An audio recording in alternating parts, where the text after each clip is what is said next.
Dvigatel eskirishining 90% aynan ot oldirish vaqtida yuz berishini bilarmidingiz? Ha, mashinangizni ot oldirganingizdagi o'sha dastlabki bir necha soniya siz sezmagan holda dvigatelingizga jimgina zarar yetkazishi mumkin. Mashinangizning ishlash muddatini qisqartirishi yoki qimmat ta'minlash ishlariga olib kelishi mumkin bo'lgan odatlaringiz bormi? Bugun biz haydovchilar mashinani ot oldirishda yo'l qo'yadigan eng keng tarqalgan xatolarni va dvigatelingizni yillar davomida yaxshi holatda saqlash uchun nima qilishingiz kerakligini ko'rib chiqamiz. Oxirigacha qoling, chunki bu oddiy maslahatlar sizni minglab yevrolik ta'minlash xarajatlaridan qutqarib qolishi mumkin. Birinchi xato: starterdan juda uzoq vaqt foydalanishdan saqlaning. Keling, ko'plab haydovchilar kalitni ot oldirish holatida juda uzoq vaqt ushlab turish orqali yo'l qo'yadigan xato haqida gaplashamiz. Bu arzimasdek tuyulishi mumkin, ammo uzoq vaqt ot oldirish tezda qimmat muammoga aylanishi mumkin. Mana nima uchun. Avtomobilingizning starteri qisqa impulslar bilan ishlash uchun mo'ljallangan. Odatda ketma-ket 10-5 soniyadan ko'p bo'lmagan vaqt davomida.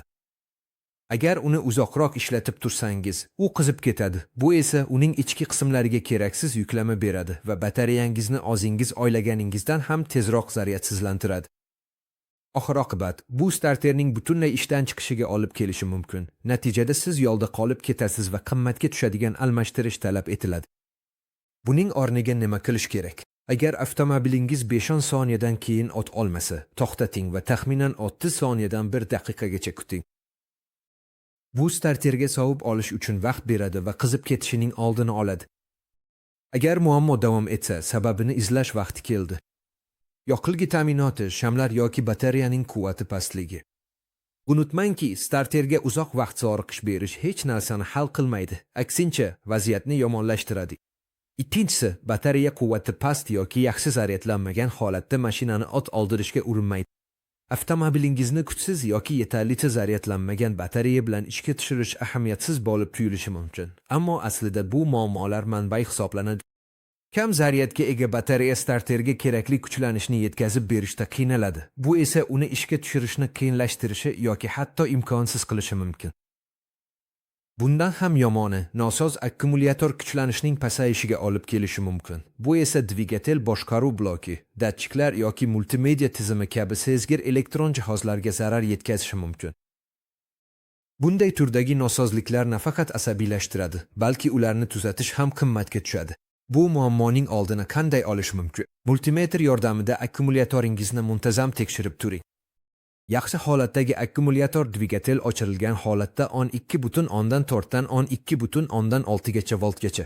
Dvigatel ishlagan holatda esa 13.7 dan 14.7 gacha voltgacha kuchlanishni ko'rsatish kerak. Agar kuchlanish doimiy ravishda past bo'lsa, akkumulyatorni quvvatlantirish yoki u eskirgan bo'lsa, uni almashtirish vaqti kelgan. Akkumulyatorlar odatda 3 yildan 5 yilgacha xizmat qiladi. Ishni paysalga solmang.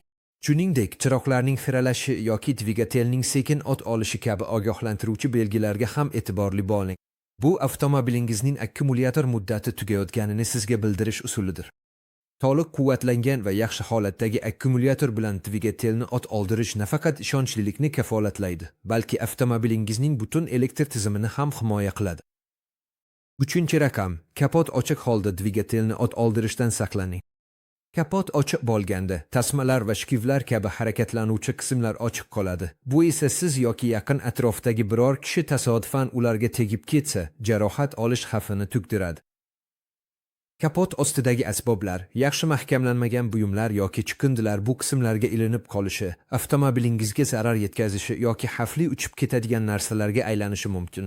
Bundan tashqari, avtomobilni neytral yoki parkovka holatida xavfsizlantirmasdan turib, diagnostika vaqtida ot oldirish uning kutilmaganda harakatlanib ketishiga olib kelishi va baxtsiz hodisa xavfini yanada oshirishi mumkin. Agar tekshiruv yoki nosozlikni bartaraf etish uchun kapot ochiq holda avtomobilni ot oldirishingiz kerak bo'lsa, dvigatel atrofida hech qanday asbob, latta yoki boshqa buyumlar yo'qligiga doimo ishonch hosil qiling va avtomobil parkovka holatida yoki mexanik uzatmalar qutisi uchun qo'l tormozi tortilgan holda neytral holatda ekanligini tekshiring. 4-raqam, tayyorgarliksiz qiyomatda ot oldirishdan saqlaning.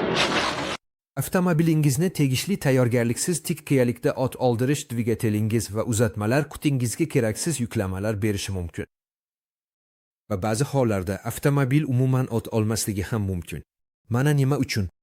Avtomobilingiz qiyalikda to'xtab turganda, tortishish kuchi sizga qarshi ishlab, yoqilgini nasosdan uzoqlashtirishi mumkin. Ayniqsa eski avtomobillarda yoki yoqilgi darajasi past bo'lsa. Bu o't oldirishni qiyinlashtirishi yoki yoqilgi yetib borishi qiyinlashgani sababli dvigatelning notekis ishlashiga olib kelishi mumkin. Bundan tashqari, yetarli darajada ehtiyot choralari ko'rilmasa, avtomobil orqaga qarab ketishi mumkin. Bu esa xavfsizlik uchun xavf tug'diradi. Bunday muammolarni oldini olish uchun nima qilish kerak? Avvalo, avtomobilni barqarorlashtirish va uning qimirlab ketishiga yo'l qo'ymaslik uchun qo'l tormozi mahkam tortilganligiga ishonch hosil qiling. Keyin, agar yonilg'i o'lchagichingiz bakda chorak qismdan kamroq yonilg'i qolganini ko'rsatsa, yetarli darajada yonilg'i ta'minotini kafolatlash uchun qiyalikda o't oldirishdan oldin bakni to'ldirib oling. Mexanik uzatmalar qutisida o't oldirishdan oldin debriyaj pedali va tormozni bosing. So'ngra dvigatel ochib qolmasligi yoki orqaga ketmasligi uchun debriyajni bo'shatayotganda gaz berishga tayyor turing. Avtomatik uzatmalar qutisida tezlikni tanlayotganda tormozni bosib turing va nazoratni saqlab qolish uchun qo'l tormozini asta-sekin bo'shating. 5-raqam. O't oldirishdan oldin asosiy suyuqliklarni tekshiring. Dvigatel moyi, sovutish suyuqligi yoki uzatmalar qutisi moyi kabi suyuqliklar avtomobilingizning to'g'ri ishlashida muhim rol o'ynaydi. Agar moy darajasi juda past bo'lsa, dvigatelning harakatlanuvchi qismlari yetarli darajada moylanmasligi mumkin. Bu esa metalning metalga ishqalanishiga, qizib ketishiga va ehtimol halokatli shikastlanishlarga olib keladi.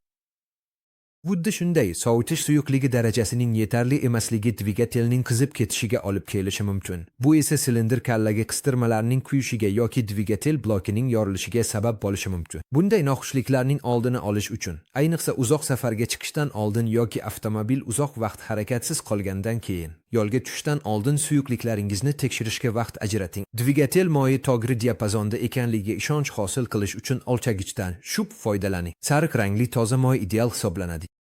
Sovutish suyuqligi kengayish idishini tekshiring va suyuqlik toza ekanligiga ishonch hosil qiling. Shuningdek, xavfsiz haydash uchun birdek muhim bo'lgan tormoz suyuqligi va uzatmalar qutisi moyini ham unutmang. Ushbu oddiy tekshiruvga sarflangan bir necha daqiqa sizni soatlab davom etadigan muammolardan va minglab yevrolik ta'mirlash xarajatlaridan qutqarishi mumkin. 6-raqam. Ekstremal ob-havo sharoitida ishga tushirish bo'yicha ehtiyot choralari. Avtomobilingizni tayyorgarliksiz ekstremal ob-havo sharoitida ishga tushirish dvigatelingiz va elektr tizimingizga keraksiz yuklamalar berishi hamda uzoq muddatli zararlarga olib kelishi mumkin.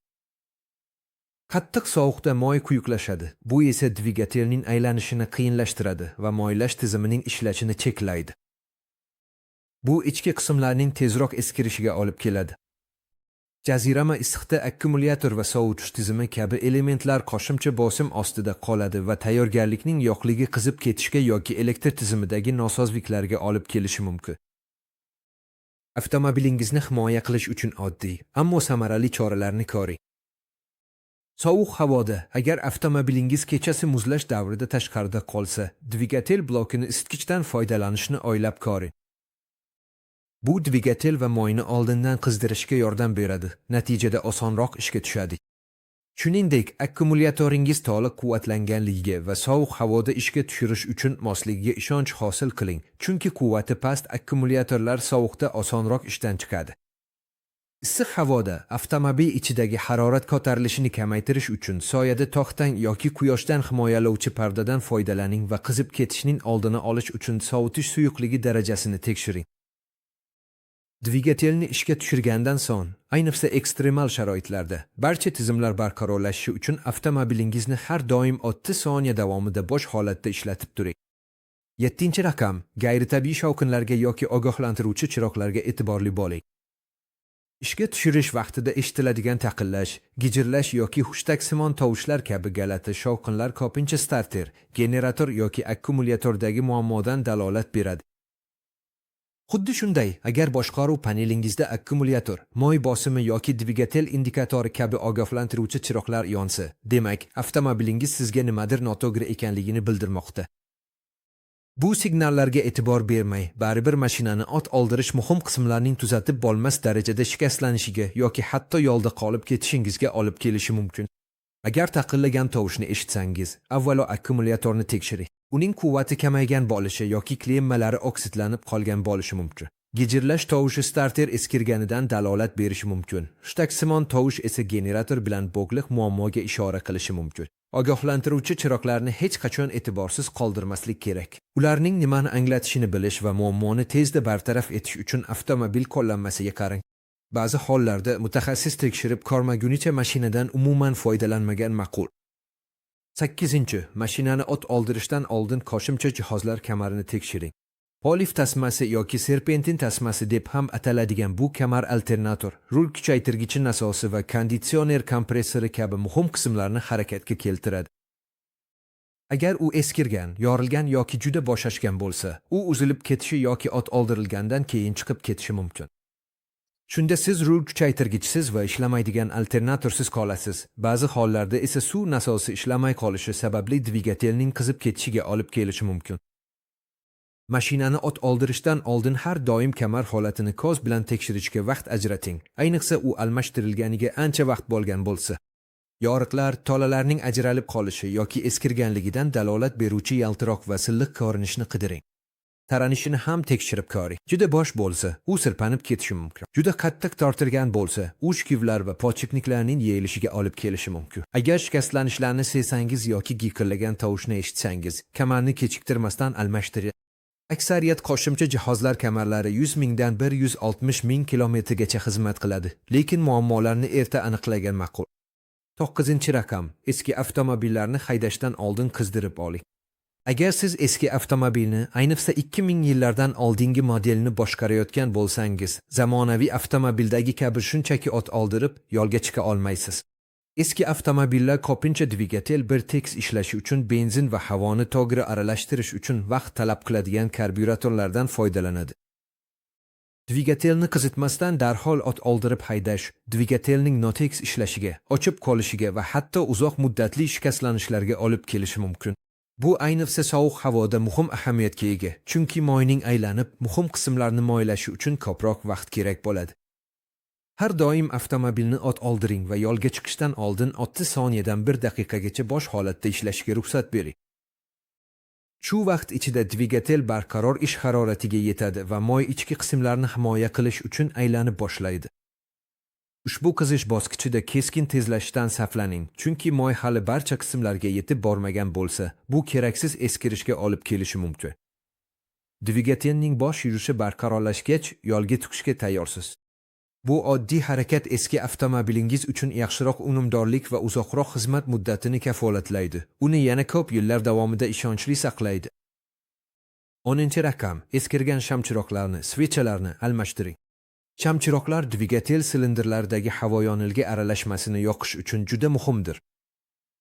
Ular eskirganda dvigatelda uzilishlar, keyin o't olish holatlari yuz berishi yoki umuman yonilgi yonmay qolishi mumkin.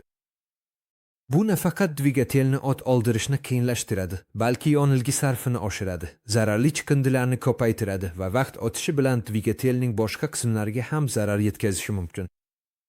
Ishlab chiqaruvchining tavsiyalariga binoan shamchiroqlaringizni muntazam tekshirib turing va almashtiring. Ko'pgina shamchiroqlarni turiga qarab har 30 mingdan 100 ming kilometrgacha bo'lgan masofada almashtirish kerak. Qoraygan ko'rinish yoki ko'zga tashlanadigan darajada yeyilgan elektrod kabi eskirish belgilarini qidiring.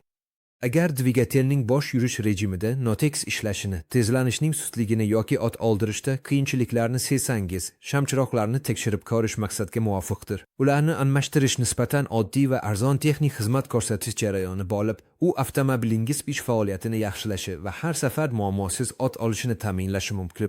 11. raqam. Shubhali hidlar yoki sizib chiqish holatlarini tekshirmasdan turib, dvigatelni o't oldirmang. Moy, sovutish suyuqligi yoki benzin kabi suyuqliklarning sizib chiqishi dastlab arzimasdek tuyulishi mumkin. Ammo ular yoriq zichlagich, prokladka, shikastlangan yonilgi quvuri yoki nosoz radiator kabi jiddiy muammolardan darak berishi mumkin. Ayniqsa benzin sizib chiqishini e'tiborsiz qoldirish o'ta xavflidir, chunki bu yong'in xavfini oshiradi. Xuddi shunday mashinangizni o't oldirishdan oldin undan kelayotgan kuygan hid yoki o'tkir kimyoviy hid elektr tizimidagi muammolar, qizib ketgan tormozlar yoki eskirgan qismlardan dalolat berishi mumkin. Har doim mashinangiz atrofidagi yerni ko'zdan kechirishga vaqt ajrating, suyuqlik izlarini qidiring va har qanday g'ayritabiiy hidga e'tiborli bo'ling. Agar siz sizib chiqishini aniqlasangiz, suyuqlikning rangi va quyuqligiga e'tibor bering. Bu sizga uning moy, sovutish suyuqligi, benzin yoki boshqa narsa ekanligini aniqlashga yordam beradi. Muammoni o't oldirishdan oldin darhol hal qiling. Agar kuygan rezina yoki benzinning o'tkir hidini sezsangiz, keyingi shikastlanishlar yoki xavfsizlik xavflarining oldini olish uchun uning manbasini qidiring. Tezkor tekshiruv sizni qimmat ta'minlash ishlaridan va yuzaga kelishi mumkin bo'lgan baxtsiz hodisalardan asrashi mumkin. 12 raqam, bir necha oy davomida harakatsiz qolgan avtomobilni o't oldirishdan oldin tekshirib ko'ring. Bir necha oy davomida to'xtab qolgan avtomobilni oldindan tekshirmasdan o't oldirish jiddiy shikastlanishlarga olib kelishi mumkin. Suyuqliklar sifati buzilishi, zichlagichlar, prokladkalar qurib qolishi va benzin ajralib ketishi yoki yomonlashishi mumkin. Bu esa yonilg'i tizimida tiqilib qolishlarni keltirib chiqaradi. Shuningdek, akkumulyator zaryadini yo'qotgan bo'lishi mumkin. Klemmalar yoki massadagi korroziya esa elektr tizimining ishlashiga to'sqinlik qilishi mumkin. Agar dvigatel nosoz qismlar bilan ishga tushirilsa, bu qizib ketishga, sizib chiqishlarga yoki hatto jiddiy nosozlikka olib kelishi mumkin. Buning o'rniga nima qilish kerak? Ishga tushirishdan oldin to'liq tekshiruvdan o'tkazish. Yoq darajasi va sifatini tekshiring. Agar u qora va donador bo'lsa, uni almashtiring. Sovutish suvi sathining toza va kerakli darajada ekanligiga ishonch hosil qilish uchun uni tekshiring. Batareyani multimetr bilan tekshiring. Uni qayta zaryadlang yoki kuchlanish past bo'lsa, almashtiring. Shinalar bosimini tekshiring va yoriqlar yoki tekis joylarni qidiring. Agar mashina 6 oydan ortiq harakatsiz qolgan bo'lsa, benzinni to'kib tashlab, yangisini quyishni yoki yoqilg'i stabilizatori qo'shimchasidan foydalanishni o'ylab ko'ring. Kapot ostini tekshirib, uzoq vaqt qarovsiz qolgan transport vositalarida tez-tez uchraydigan zararkunandalar izlari, masalan, uyalar yoki kemirilgan simlar bor-yo'qligini aniqlang. Hammasini tekshirib bo'lgach, mashinani o't oldiring va suyuqliklar aylanishi hamda g'ayritabiiy shovqinlar yoki ogohlantirish chiroqlari paydo bo'lishini kuzatish uchun uni bir necha daqiqa bo'sh holatda ishlatib turing. Ushbu ehtiyot choralari xavfsiz va muammosiz ishga tushirishni kafolatlaydi. Mashinangizni keraksiz shikastlanishlardan va qimmat ta'mirlash ishlaridan himoya qiladi.